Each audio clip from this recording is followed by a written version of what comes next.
पिता का होना अपने आप में एक ऐसा कॉन्फिडेंस होता है कि आदमी जानता है कि वो कहीं भी हार जाए, पिता की नजरों में वो कभी हारा नहीं होता।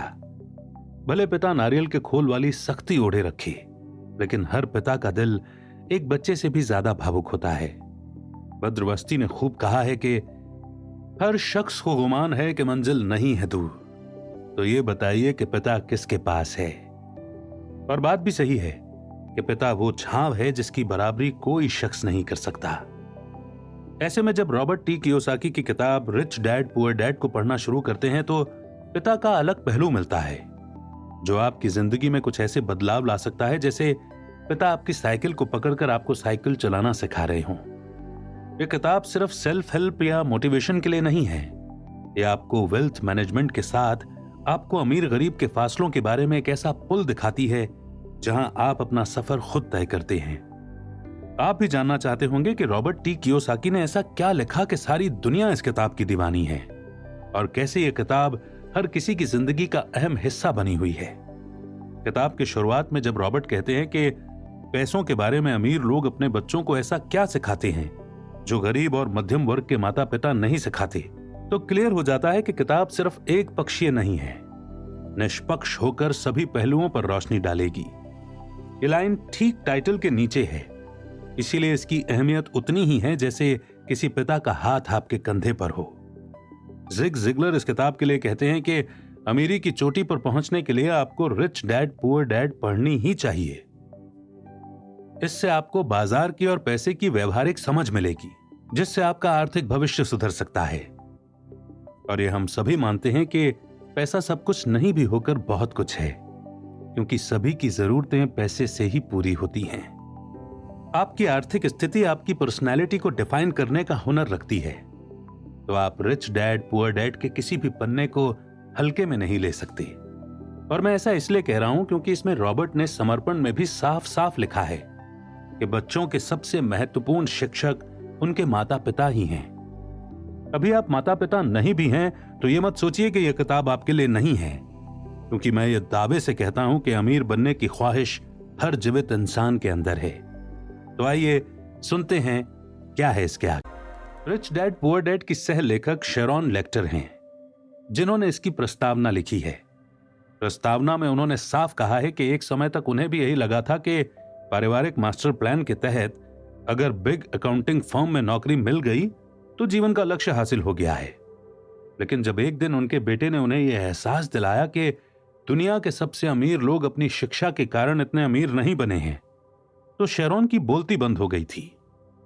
यह वाकई चौंकाने वाली बात भी थी, क्योंकि हम सबने सुना है कि पढ़ोगे लिखोगे तो मिलेंगे कबाब, और बाकी कुछ भी करोगे तो देने पड़ेंगे जवाब।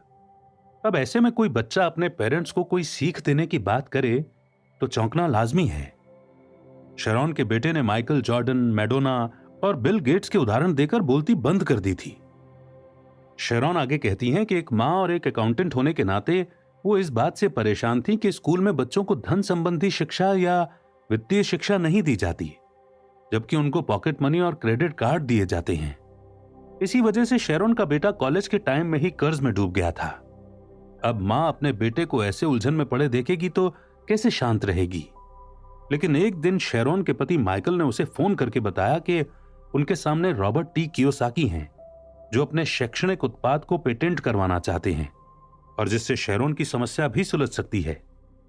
उम्मीद की रोशनी कहीं से भी आए तो हौसला तो मिल ही जाता है। रॉबर्ट से मिलकर शेरॉन को और भी ताज्जुब हुआ जब उन्होंने ये बताया कि कैसे हम सब एक चूहा दौड़ का हिस्सा बने हुए हैं। हम अपनी पूरी जिंदगी में बस एक दिनचर्या के हिसाब से उन सब चीजों का अनुसरण करते हैं जो पीढ़ियों से चली आ रही हैं। पैदा होने से लेकर एक बेहतरीन नौकरी के बाद भी हर दंपत्ति अपने बाकी के दिन चूहा दौड़ में गुजारते हैं। यह चूहा दौड़ और कुछ नहीं, बड़ी सी कंपनी में मालिकों के लिए काम करना, सरकार के लिए टैक्स भरना, होम लोन और क्रेडिट कार्ड के कर्जे चुकाने के लिए काम करना है। और चूंकि हर पीढ़ी इससे जूझ चुकी होती है, तो वे अपनी अगली पीढ़ी को और भी ज्यादा पढ़ने और बेहतर नौकरी करने के बारे में ही बताते हैं। रॉबर्ट से मिलकर शेरॉन को समझ में आया कि चूहा दौड़ से निकलने के लिए जरूरी है अकाउंट्स के साथ इन्वेस्टमेंट में निपुण होना। रॉबर्ट के चूहा दौड़ से संबंधित एक खेल में जब शेरॉन के साथ कुछ अन्य लोगों ने हिस्सा लिया तो सबको समझ में आया कि रॉबर्ट क्या कहना चाहते थे। क्योंकि खेल के बाद जब कैश फ्लो पर चर्चा हुई तो सबका नजरिया काफी हद तक बदल गया था। इतना तो क्लियर था कि इस खेल के बहाने रॉबर्ट यही चाहते थे कि लोगों को पैसे की बेहतर समझ विकसित हो। रॉबर्ट से मिलकर शेरॉन ने गौर किया कि उसकी तरह उनकी भी चिंता है कि पूरी दुनिया में अमीर और गरीब के बीच फासला बढ़ता जा रहा है। रॉबर्ट स्वशिक्षित और स्वनिर्मित व्यवसायी होते हुए 47 की उम्र तक रिटायर हो चुके थे, दुनिया भर में निवेश कर चुके थे। रॉबर्ट के अनुसार बच्चे सालों तक दकियानूसी शिक्षा पद्धति में अपना समय गुजारते हैं और ऐसे विषय पढ़ते हैं जो उनके जीवन में कभी भी कहीं भी काम नहीं आता। रॉबर्ट ने बातों बातों में बताया कि कोई कंपनी जो स्टॉक एक्सचेंज में दर्ज है, जब स्टाफ कम करने की घोषणा होती है तो स्टॉक की कीमत बढ़ जाती है। कंपनी अपना खर्च कम करती है और बाजार इसे पसंद करता है, और इसी के तहत जिनके पास कंपनी के शेयर्स होते हैं वो अमीर होते हैं, कर्मचारी हारते हैं, निवेशक और मालिक जीतते हैं। यानी बाजीगर बनने के लिए हर बार हारकर जीतने वाला फंडा नहीं अपनाना है। यही फर्क है अपनी किस्मत पर खुद अपना कंट्रोल रखना या फिर अपनी किस्मत को किसी और के हाथ में सौंप देना। रॉबर्ट ने आगे बताया कि धन के कुछ नियम होते हैं जिनसे अमीर लोग खेलते हैं, इसीलिए मन लगाकर पढ़ने और नौकरी खोजने की सलाह देना खतरनाक है। शेरॉन से रहा नहीं जा रहा था, इसीलिए उसने पूछ लिया कि पेरेंट्स अपने बच्चों को किस तरह अकाउंटिंग सिखाएं, किस तरह उन्हें निवेश के बारे में बताएं कि बोरियत भी नहीं हो और इसकी कद्र भी बढ़े। शेरॉन ने पूछा कि किस तरह यह प्रोसेस माता पिता के लिए आसान हो सकता है, खासकर तब जब उन्हें खुद इसकी समझ ना हो। और इसका जवाब जो रॉबर्ट ने दिया वो लाजवाब कर देने वाला था।